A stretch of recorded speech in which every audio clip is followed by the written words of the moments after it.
মা ফাতেমাতু জাহরা রাদিয়াল্লাহু তাআলা আনহা বাবা গো বাড়িতে আছেন, কোনো খাবার নেই। মা ফাতেমাতু জাহরা চিন্তা করছেন, আমি এ দিনটা এমনিতে নষ্ট করব না, আমি এ দিনটাতে এমনিতে নফল রোজা থেকে যাব। জোরে বলুন সুবহানাল্লাহ। আজকাল এই যে রমজান মাস গেল, এমন কোন লোক ছিল ভাই, দেখবেন যে 50% লোক রোজা করে না, 50%। কিন্তু ঈদের নামাজ যখন আসবে তো যারা রোজা করে না ওরা কিন্তু আগে ইমাম সাহেবের শুরু করার টাইম নাই, এখন বেকার বসে থাকছেন, তাড়াতাড়ি নামাজ শুরু করেন, ওদের তাড়াহুড়া বেশি। কিন্তু মা ফাতেমাতু জাহরার বাড়িতে কোনো খাবার ছিল না। চিন্তা করছেন, আল্লাহ আমি জীবনটা এমনিতে পার করব না, আমি এই দিনটাতে নফল রোজা থেকে যাব। মা ফাতেমাতু জাহরা চিন্তা করছেন বাড়িতে খাবার নাই, সন্ধ্যা সকাল বেলায় ভোরের টাইমে যেমন আমরা সেহরি খাই, মা ফাতেমাতু জাহরা পানি পান করে রোজা থেকে গেলেন। যখন সকাল হয়ে গেল বন্ধুরা, হাইরে নবী নন্দিনী ফাতেমা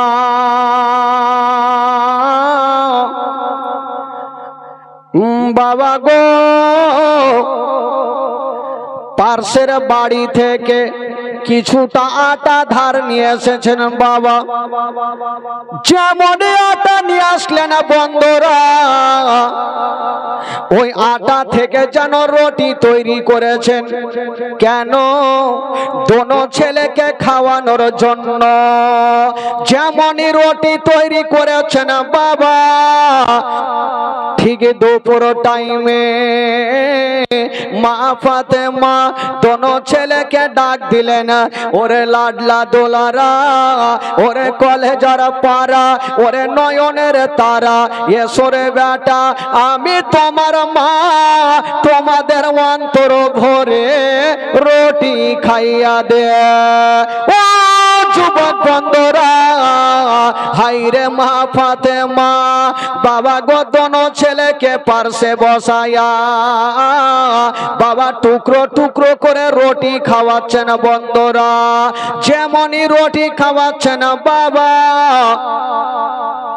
তবে মা ফাতেমা যখন রুটি খাওয়াতেন তো ইমাম হোসেনের একটা অভ্যাস ছিল যে যখন মার মুখে দিতেন, মা ইমাম হোসেনের মুখে দিতেন, ইমাম হোসেন নিজের মুখ থেকে নিয়ে মার মুখে দিয়ে দিতেন। এটা আজকালও বাচ্চা কাচ্চার দেখবেন কিছু অভ্যাস লাগা থাকে। কি কি নিয়ে আসবেন? ওই ফ্যানটা নিয়ে আসবেন নাকি বলছেন? হ্যাঁ, তো এখানে লাগিয়ে দেন, এখানে লাগান, এখানে লাগিয়ে দেন, তাহলে সবাই হওয়া হবে।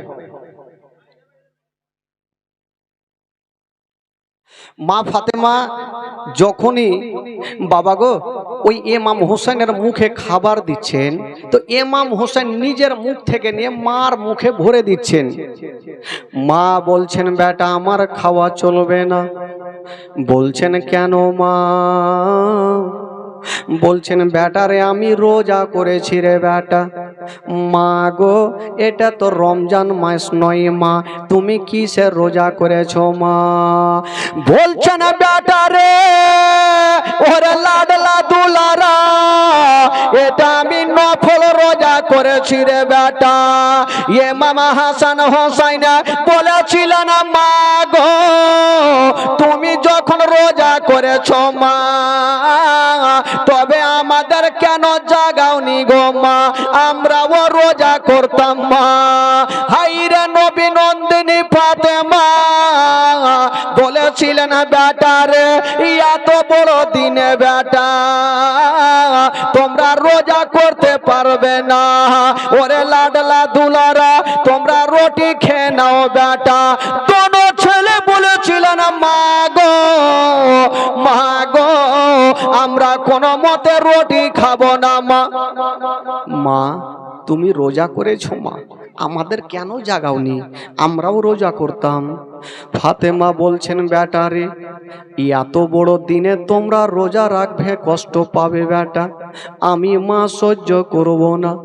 বেটা তোমরা খেয়ে নাও। ইমাম হোসেন বলেছিলেন, মা গো মা, যতক্ষণ তুমি ওয়াদা না করবে মা যে আজকে রোজা ধরাওনি কিন্তু কালকে রোজা ধরাতে হবে মা, যদি ওয়াদা না করো তবে আমরা খাবার খাবো না। হাই রে ফাতেমা দোনো ছেলেকে বুকখানে ভরে নিয়া বলছেন, ওরে লাডলা দুলারা, ওরে কলেজার পারা, আমি কি করব রে বেটা? বলছেন, মা গো আগে তুমি ওয়াদা করো কালকে আমাদের রোজা ধরাবে মা। মা ফাতেমা তো যারা ভাবছেন, আল্লাহ গো এখন যদি আমি ওয়াদা না করি তবে দোনো ছেলে এখন খাবার খাবে না, আর দোনো ছেলে যদি খাবার না খাই আমি মা সহ্য করতে পারবো না। ফাতেমা ভাবছেন, এখন যদি আমি ওয়াদা না করি আমার দোনো বেটা খাবার খাবে না, একটু ওয়াদা করে নেব, তারপরে কালকে যখন হবে ছেলেদেরকে বুঝিয়ে দেব। কিন্তু বেরাদার মা বলছেন, বেটা চিন্তা করো না, কালকে বেটা তোমাদের আমি মা রোজা ধরাবো রে বেটা। দোনো ছেলে বলছেন, মা গো মা তবে এখন আমাদের খাবার খাইয়ে দেন মা। হাই রে ফাতেমা দোনো ছেলেকে খাবার খাওয়ালেন বাবা, দোনো ছেলে খাবার খেয়ে চলে গেছে না। হাই রে মা ফাতেমা, বাবা গো ভোরের টাইমে পানি পান করে রোজা ধরেছিলেন বাবা, আজকে সন্ধ্যার টাইমে পানি পান করে রোজা ইফতার করলেন। এমন কোন মা আছে যে পানি পান করে রোজা ধরবে আর পানি পান করে ইফতার করবেন? এমন কেউ নেই। তারপরের দিন রাত্রিবেলাতে ফাতেমা তু যাহারা চিন্তা করছেন, আমি দোনো ছেলের কাছে ওয়াদা করেছি আজকে দোনো বেটাকে রোজা ধরাবো। তবে আল্লাহ গো যদি আমার দোনো বেটাকে রোজা ধরাই তবে এত বড় দিনে রোজা করবে, কষ্ট পাবে, আর আমি মা সহিতে পারবো না।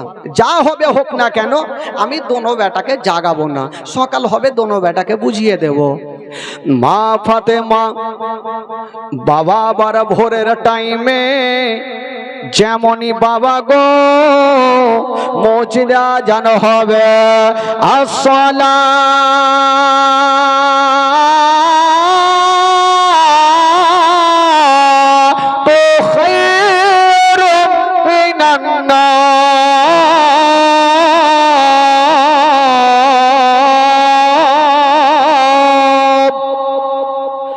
যখনই আজান হয়েছে বাবা, হাই রে ফাতেমা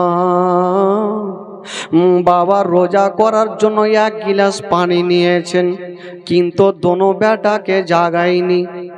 যেমনই পানি খানা নিয়া ফাতেমা খেতে যাবে, ইমাম হোসেন উঠে গেছেন, মার হাতখানা ধরেছেন, মা গো মা গো তুমি জেগে গেছো মা, কিন্তু আমাদের কেন জাগাওনি মা? বলছেন, বেটা রে ওরে লাডলা দুলারা তোমরা জেগে গেলে বেটা। বলছেন, মা গো আমরা রোজা করব গো মা। মা ফাতেমা বলছেন, ওরে লাডলা দুলারা এত বড় দিন তোমরা রোজা করবে রে বেটা, তোমরা কষ্ট পাবে রে লালা, সহ্য করতে পারবে না। দোনো ছেলে বলেছিলেন, মা গো তুমি যেমন রোজা করছো মা আমরাও রোজা করব মা, আমরা খাবার আমাদের সেহরি খাইয়া দেন মা। ও যুবক বন্ধুরা, ও গো মা বোনেরা, ফাতেমার বাড়িতে খাবার ছিল না বাবা, কি খাইয়ে রোজা ধরাবে না? ফাতেমা ভাবছেন আমার বাড়িতে তো খাবার নেই। একটু বলবো মা বোনদেরকে তাড়াতাড়ি বসান, একটু বসান, তাড়াতাড়ি বসান, তাড়াতাড়ি বসান। আর এদিকে একটা ফ্যান থাকলে কত সুবিধা হতো কেদের নাকি?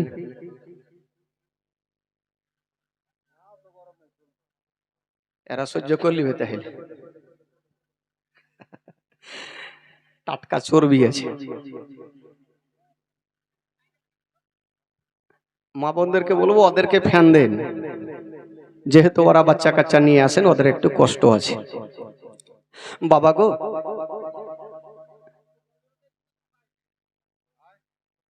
তবে একটু বসে যান, মা বোনরা বসে যান।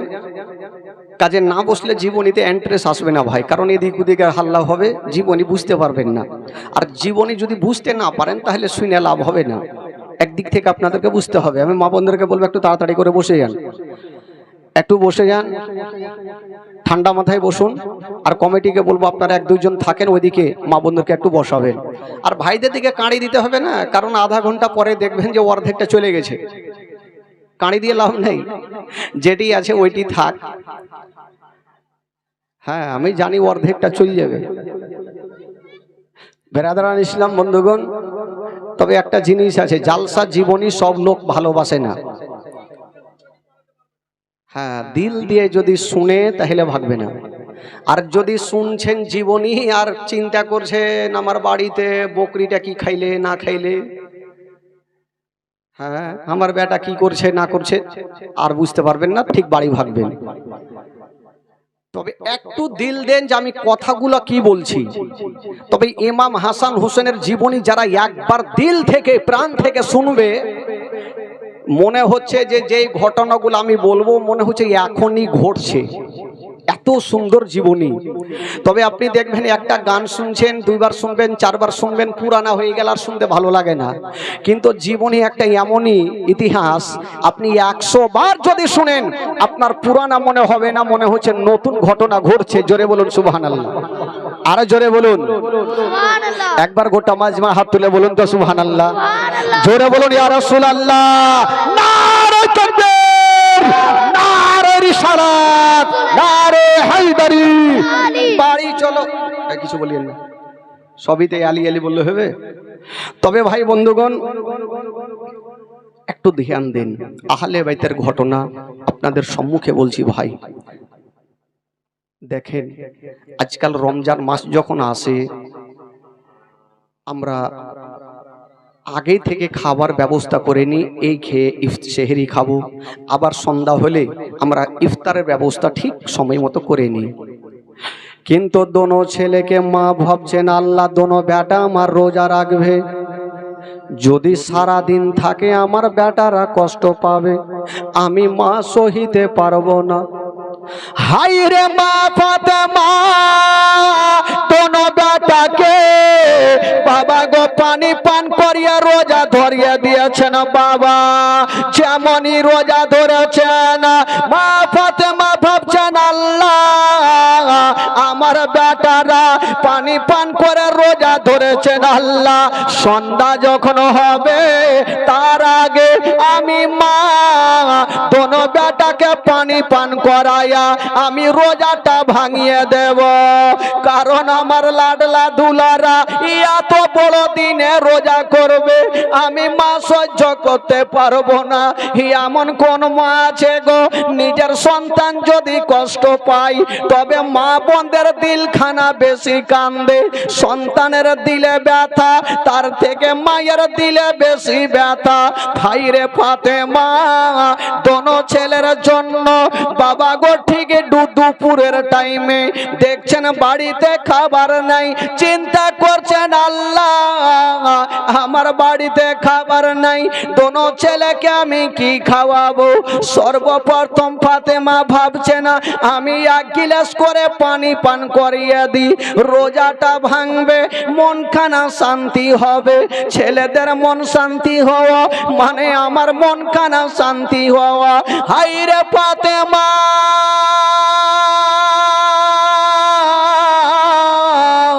দুটা গিলাসে পানি নিয়ে দোনো ছেলের সামনে রেখে দিয়েছেন বেটারে।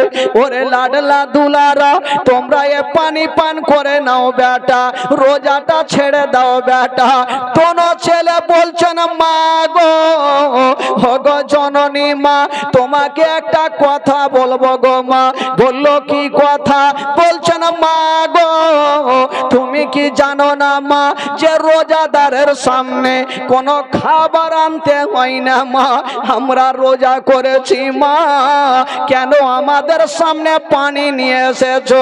ফাতেমা বলছেন বেটা রে, ওরে লাডলা দুলারা বেটা, তোমরা এত বড় দিনে রোজা করবে আমি সহ্য করতে পারবো না বেটা রে, তোমরা রোজা ছেড়ে দাও। দোনো ছেলে বলছেন মা গো, আমরা কোনো মতে রোজা ছাড়বো না মা। মা তুমি কি জানো না মা যে রোজাদারের সামনে কোনো খাবার দিতে নেই? দোনো ছেলেকে মা ফাতেমা বলছেন বেটা রে, তোমরা যদি রোজাটা না ভাঙো বেটা, তবে এত বড় দিনে তোমরা রোজা করবে, তোমরা কষ্ট পাবে। দোনো ছেলে বলছেন মা গো, আমরা কথা দিলাম মা, আমরা সারাদিন রোজা রাখবো মা, কিন্তু মা গো তোমার কাছে খাবার চাইবো না। এই কথা বলে দোনো বেটা বাবা ঘরের মধ্যে বিছানায় পড়ে গেছেন। 5-6 বছরের ছেলে বাবা গো পেটে হাত দিয়ে সারাদিন বিছানায় পড়ে আছে। যখন সন্ধ্যা হবে দুপুরের পরে বিকালের টাইমে ফাতেমা ভাবছেন আল্লাহ আমার দোনো বেটা তো রোজা ভাঙলো না, সন্ধ্যা যখন হবে আমি দোনো বেটাকে ইফতার কি দিয়ে করাবো, আমার বাড়িতে কোনো খাবার নেই। ডাক দিচ্ছেন স্বামী গো, ও গো আমার মাথার তাজ, বাবা গো সেরে খোদালি চলে আসলো। বিবি বলো কি হয়েছে? বললো স্বামী গো আজকে আপনার কাছে একটা জিনিস চাইবো। বললো বিবি বলো কি চাইছো? বলছেন স্বামী গো ওই যে আমার দোনো লাডলা দুলারা আজকে পানি পান করে রোজা ধরেছে, আমি চেষ্টা করলাম দোনো বেটা রোজা ভাঙলো না। স্বামী গো সন্ধ্যা যখন হবে বাড়িতে খাবার নেই, ইয়া স্বামী গো আপনি আমার দোনো বেটার জন্য একটু ইফতারের ব্যবস্থা করে দেন।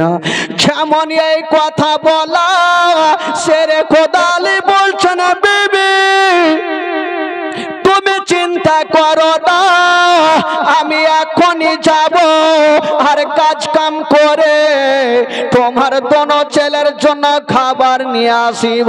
সেরে খোদালি বাবা গো হাতে তরবারি নিয়ে বাবা জঙ্গলে পৌঁছা গেল।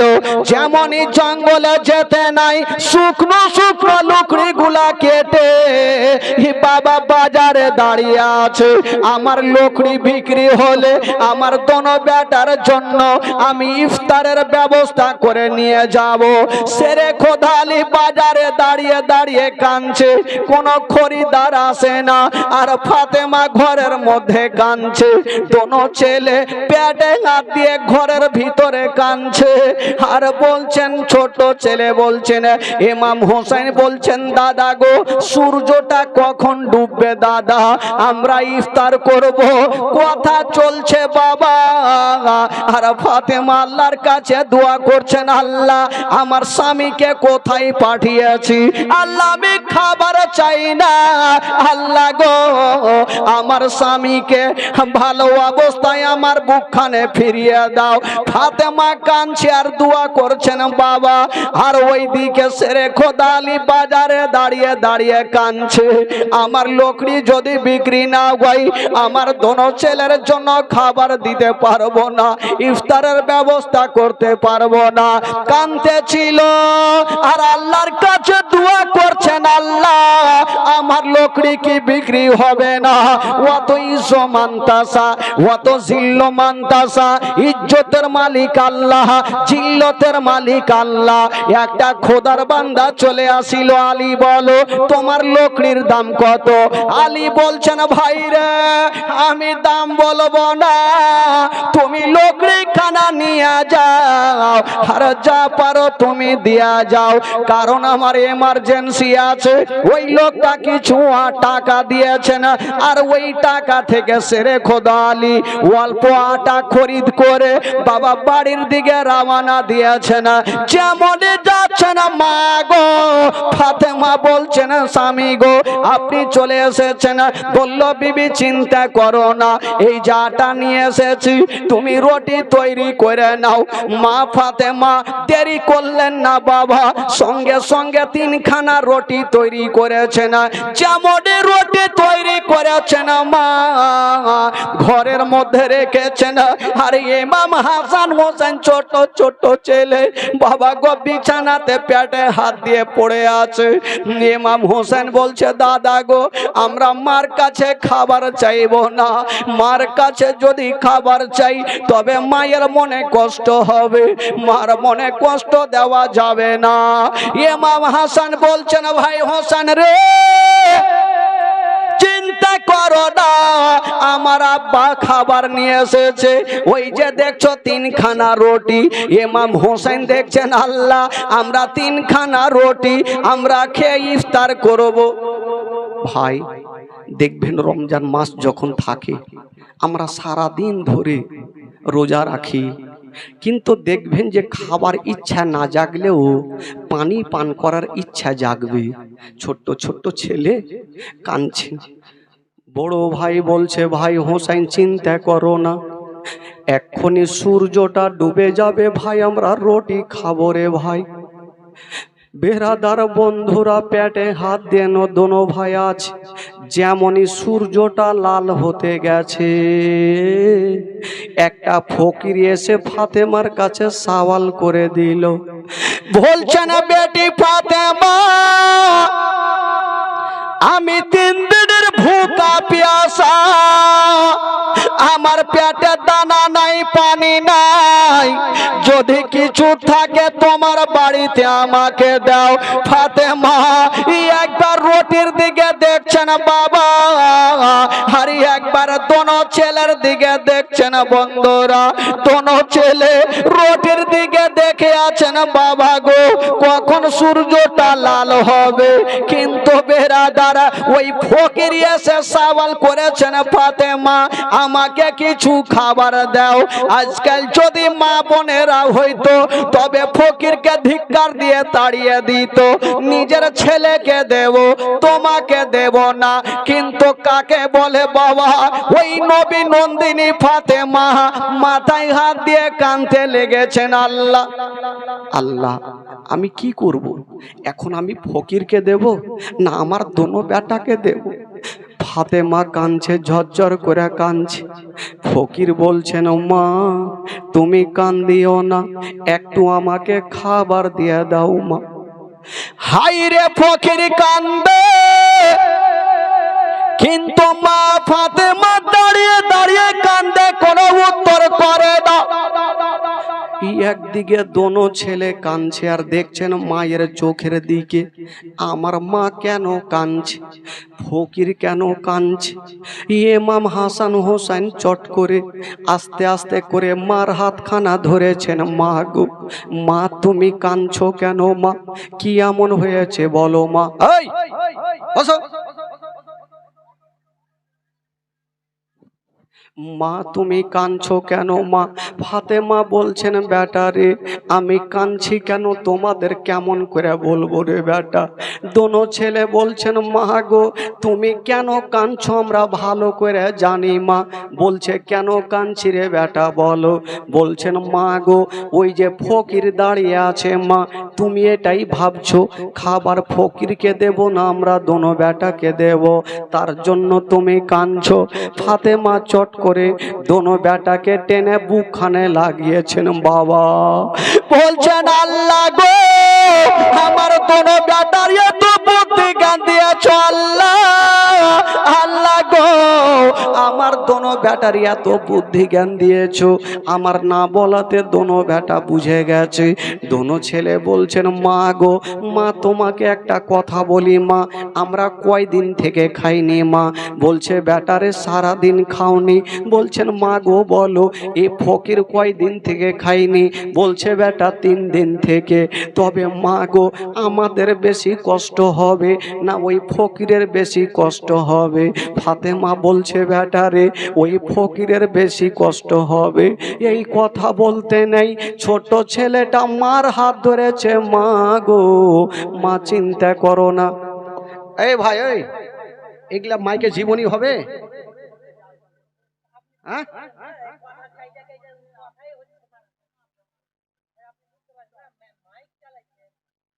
আমি বললাম যে কালকে মাইক চেঞ্জ করেন।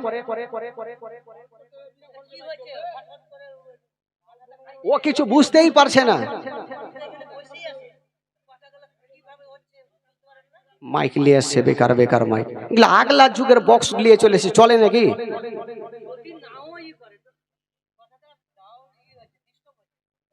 বারবার কাটছে আওয়াজ, ও কিছুই করছে না, বসে আছে।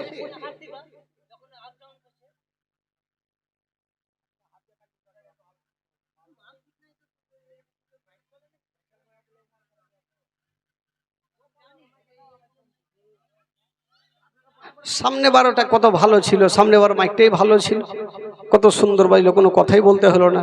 অপারেটরকে বুঝতে হবে যে কোনটাতে অসুবিধা হচ্ছে, কোনটা কাটছে, ও নিজেই করে দিবে।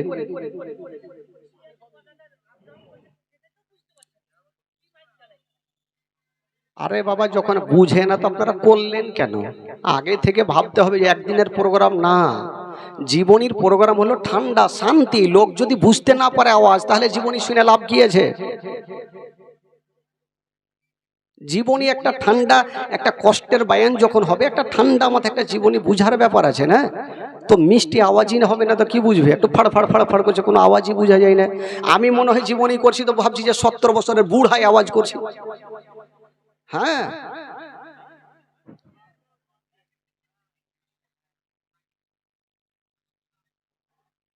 একবার মোহব্বতে বলুন সুবহানাল্লাহ।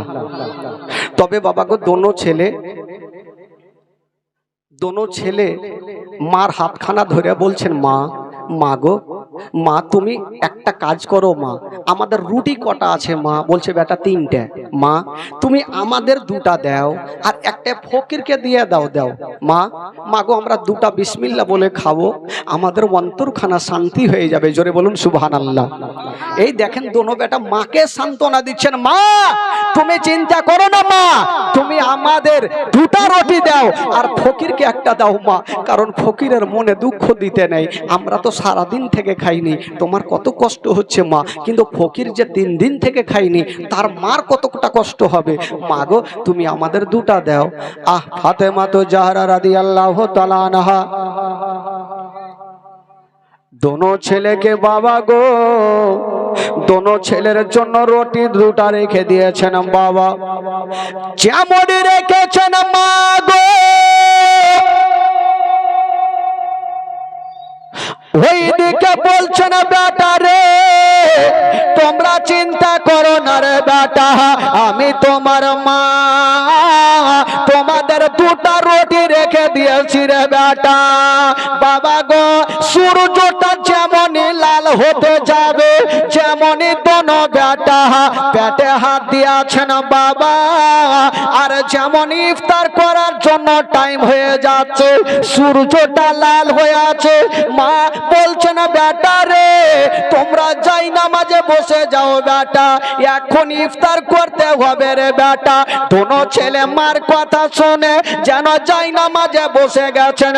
যেমনই বসতে নাই বাবা, সূর্যটা দিকে দেখে আছেন, ইমাম হোসেন সূর্যর দিকে দেখছেন, ইমাম হাসান সূর্যর দিকে দেখছেন।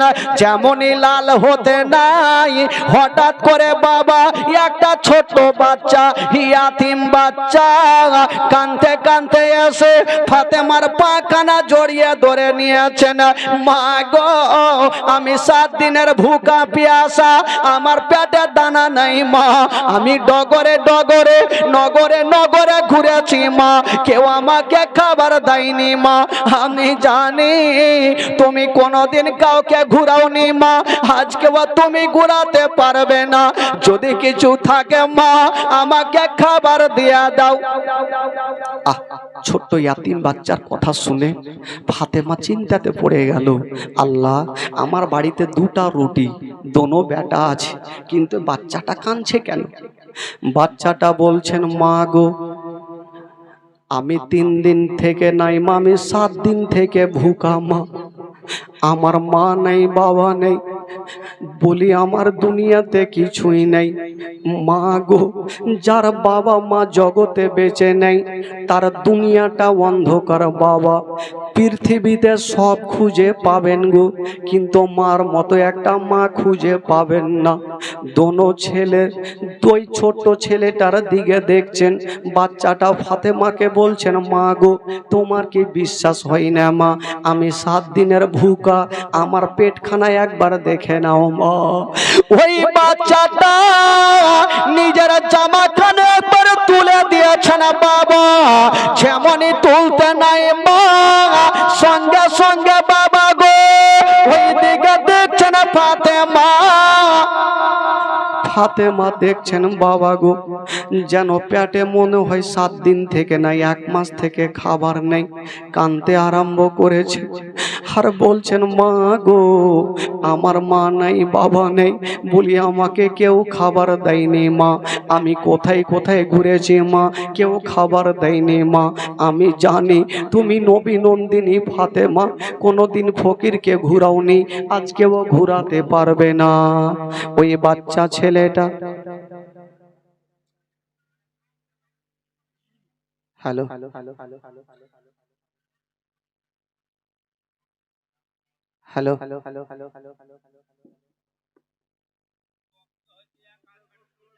হ্যালো,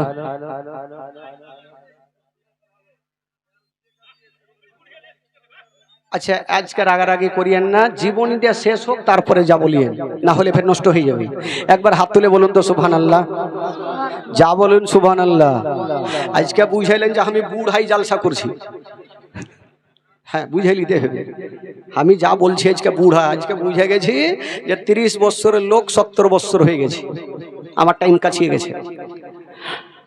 বেরাদার বন্ধুগণ, বাবাজি আমার, দোনো ছেলে কাঁদছেন, রুটির জন্য ঝরঝর করে কাঁদছেন, আর ওইদিকে একটা ইয়াতিম বাচ্চা কাঁদছে। বলুন বেরাদার, আজকাল যদি কোনো মা এরকম অবস্থা দেখে তবে কোনো মা বলতে পারবে না যে যা বেটা আমি তোকে খাবার দেব, আমার দোনো বেটাকে দেব না, কিন্তু এই কথাটা বলতে পারবে না। ফাতেমা বলছেন, বেটারে চিন্তা করো না, আমি কাকে খাবার দেব? দোনো বেটা বলছেন, মা গো তুমি চিন্তা করো না মা, মা গো খাবার আমাদের দিতে হবে না মা, ও মা গো যদি পারো মা তবে মা গো আমার ওই যে দেখছেন ছোট্ট ছেলেটা আছে মা, ওই ছেলেটাকে খাবার দিয়ে দেন মা, কিন্তু আমার খাবার খাবো না। এই কথা বলতে নাই বেরাদার বন্ধুরা, মা ফাতেমা সঙ্গে সঙ্গে দেরি করলেন না বাবা, ওই ইয়াতিম ছেলেটাকে খাবার খাইয়া দিয়েছেন বাবা। সন্ধ্যা হয়ে গেল, ওই সন্তানটা খাবার খেয়ে চলে গেছেন বাবা, আর মা ফাতেমা দোনো ছেলের জন্য আল্লাহ দুয়ারে হাত তুলেছেন। আল্লাহ গো আমার ছেলেরা পানি পান করে রোজা ধরেছেন, আর পানি পান করে ইফতার করবে না, আমি মা সহ্য করতে পারবো না। সঙ্গে সঙ্গে ফাতেমা আল্লাহর দরবারে দোয়া করেছেন বাবা, আল্লাহর দরবারে দোয়া কবুল হয়ে গেল। আর যেমন দোয়া কবুল হয়ে গেল, আবার আল্লাহ বলে, জিবরাইল দেরি করো না, তাড়াতাড়ি করে যাও, যাও আর জান্নাতে যাও আর কিছু খাবার গুলা নিয়ে নাও আর আমার হাবিবের বেটি ফাতেমাকে দিয়া দাও। সঙ্গে সঙ্গে বাবা জিবরাইল জান্নাতে গেল আর কিছু খাবার নিয়ে গেল আর ফাতেমার হাতে দিলেন। বাবা যেমন দিয়েছেন মা গো, হায়রে নবী নন্দিনী ফাতেমা, আমার নবী চলে আসলেন। বাবা ওরে বেটি ফাতেমা, আচ্ছা বলো ইফতারের ব্যবস্থা কিছু হয়েছে রে মা? বলছেন আব্বা কই যে দেখেন আমার নবী বুঝে গেলেন, বলছেন বেটি রে এটা তো দুনিয়ার খাবার নাই রে মা, এটা হচ্ছে জান্নাতি খাবার। বাবা গো দোনো ছেলেকে পাশে বসায়া আমার নবী মুস্তাফা দোনো নাতিকে জান্নাতি খাবার খাইয়া ইফতার করলেন।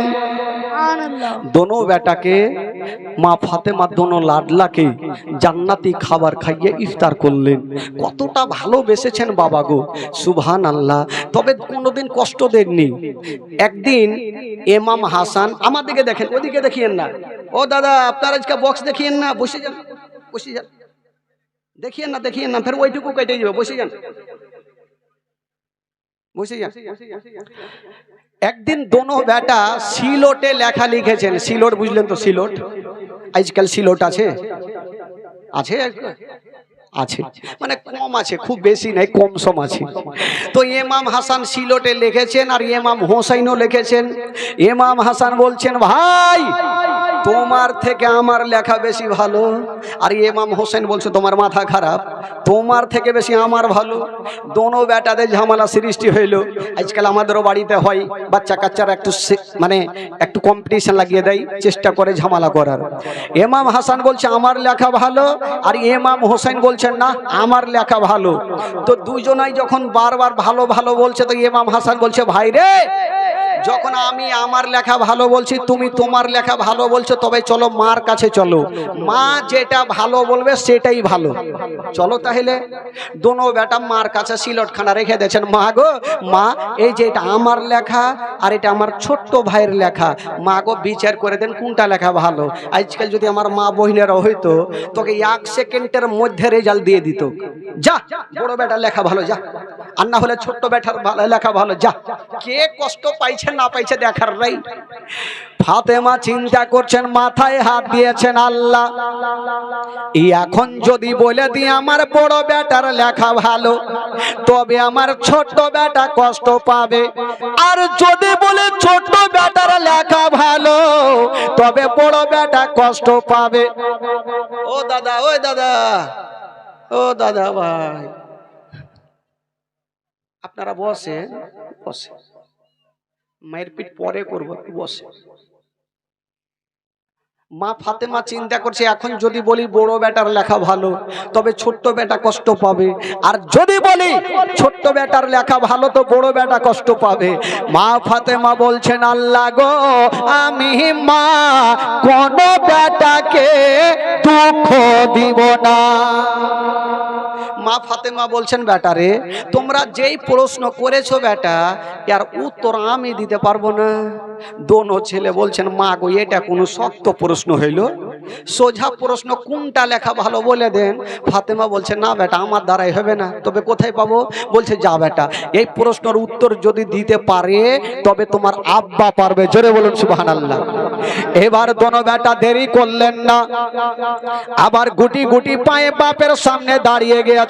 বাবা বলছেন আব্বা গো আব্বা গো এটা আমার লেখা আর এটা আমার ছোট ভাইয়ের লেখা, আব্বা বলে দিন কোনটা লেখা ভালো। শেরে খোদা আলী বলছে আরে বেটা এই প্রশ্নের উত্তর তোমার মার কাছে নিয়ে গেছিলে, বলে মার কাছে গেলাম মা দিতে পারেনি। শেরে খোদা আলী বুঝে গেল কেন পারেনি।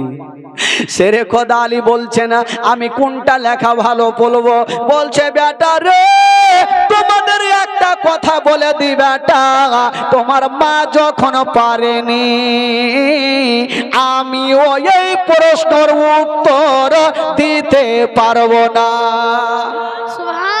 বেটা আমিও উত্তর দিতে পারবো না।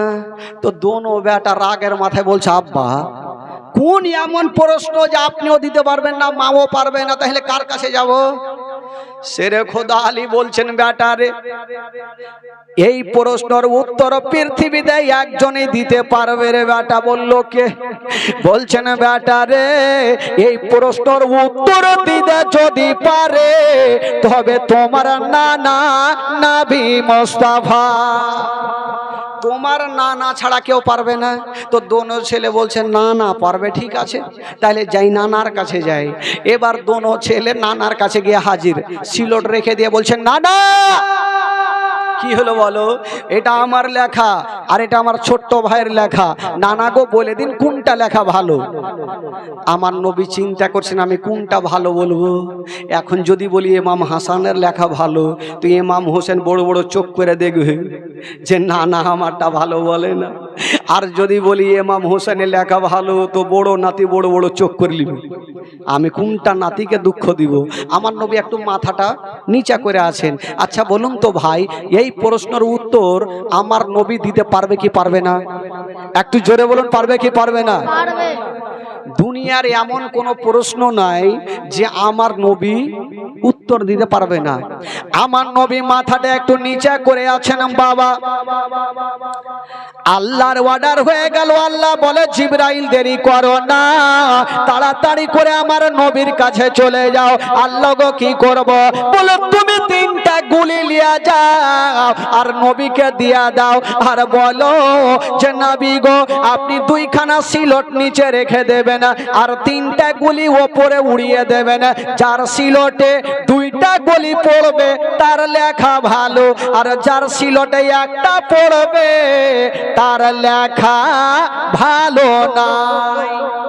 যাও আমার নবীকে তিনটা গুলি দিয়ে চলে আসো আর বলবে যে দুইখানা সিলট নিচে রাখবে আর গুলি তিনটা চালাবে।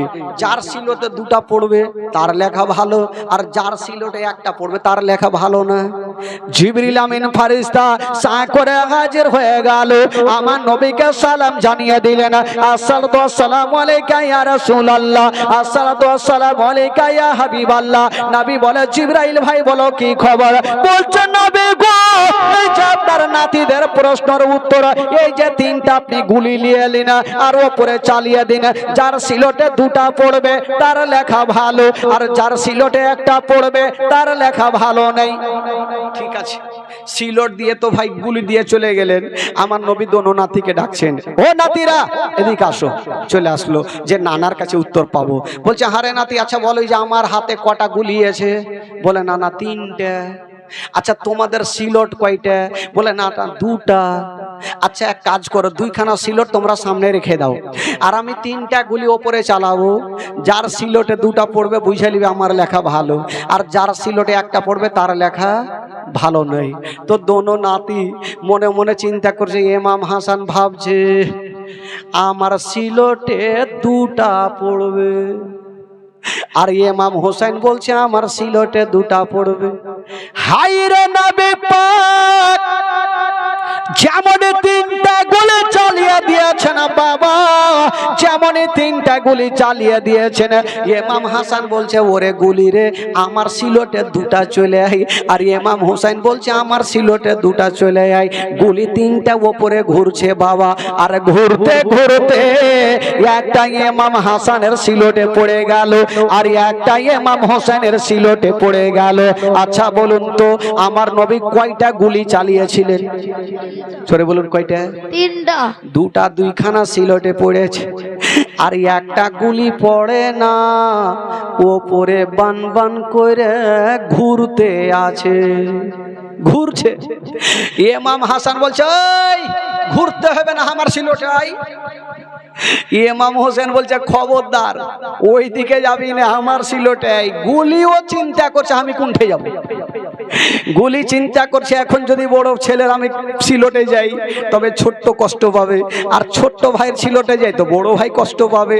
এই গুলি চিন্তাতে বড় গেল করি তো কোন কি। ওই গুলিটা বাবা ওপরে ঘুরতেছিল, হঠাৎ করে বন্ধুরা আল্লাহর অর্ডার হয়ে গেল। আল্লাহ বলে জিবরাইল দেরি করো না, তাড়াতাড়ি করে যাও, যেই গুলিটা ওপরে ঘুরতেছে তুমি ওই গুলিকে দুই খণ্ড করে দাও। বাবা গো জিবরাইল আমিন সাঁ করে চলে আসলো। যুবক বন্ধুরা, যেই গুলিটা ঘুরতে ছিল ওই গুলিটাকে দুই খণ্ড করে দিয়েছেন বাবা।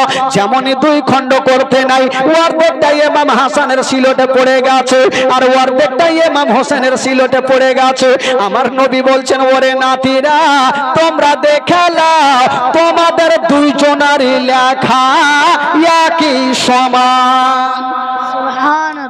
ওরে নাতিরা, এই যে দেখে নাও 1.5 খানা করে গুলি তোমাদের সিলটে, তার মানে দুইজনেরই লেখাই একই সমান। আমার নবী এত ভালোবেসেছেন দোনো ছেলেকে, কোনোদিন কষ্ট দেয়নি বাবা। একদিন তার পরের দিন মা ফাতেমা, এই মা একটু চুপচাপ থাকেন। একদিন মা ফাতেমা বাড়িতে খাবার নেই, দোনো ছেলে বলছেন, মা গো কোনো খাবার নাই মা, একটু খাবার দেন। ফাতেমা বলছেন, বেটারে কোনো খাবার নাই রে বেটা। মা তো বলে দিয়েছেন বাবা, কিন্তু দোনো ছেলে মাটিতে বসে গেছেন। সন্তান যদি কষ্ট পায় তার থেকে মা ফাতেমা বেশি কষ্ট পায়। দোনো ছেলে বলছেন, মা গো আমরা খাবার পাবো না মা।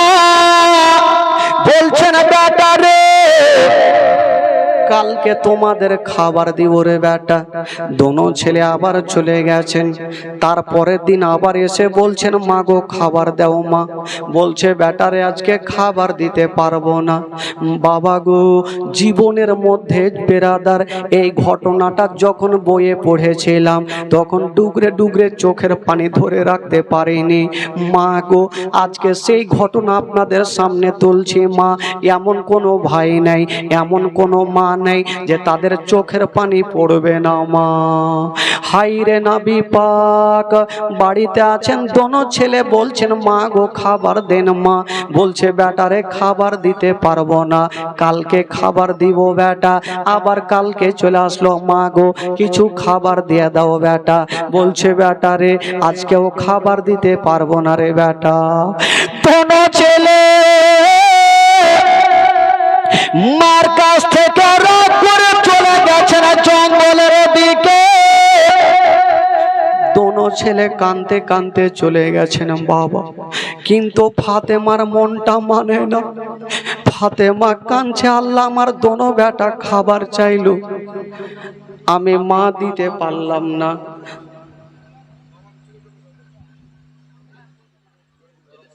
একটু নিচে বসান, নিচে বসান, না হইলে বক্স কেটে গেছে, চাচারও মাথা কেটে যাবে।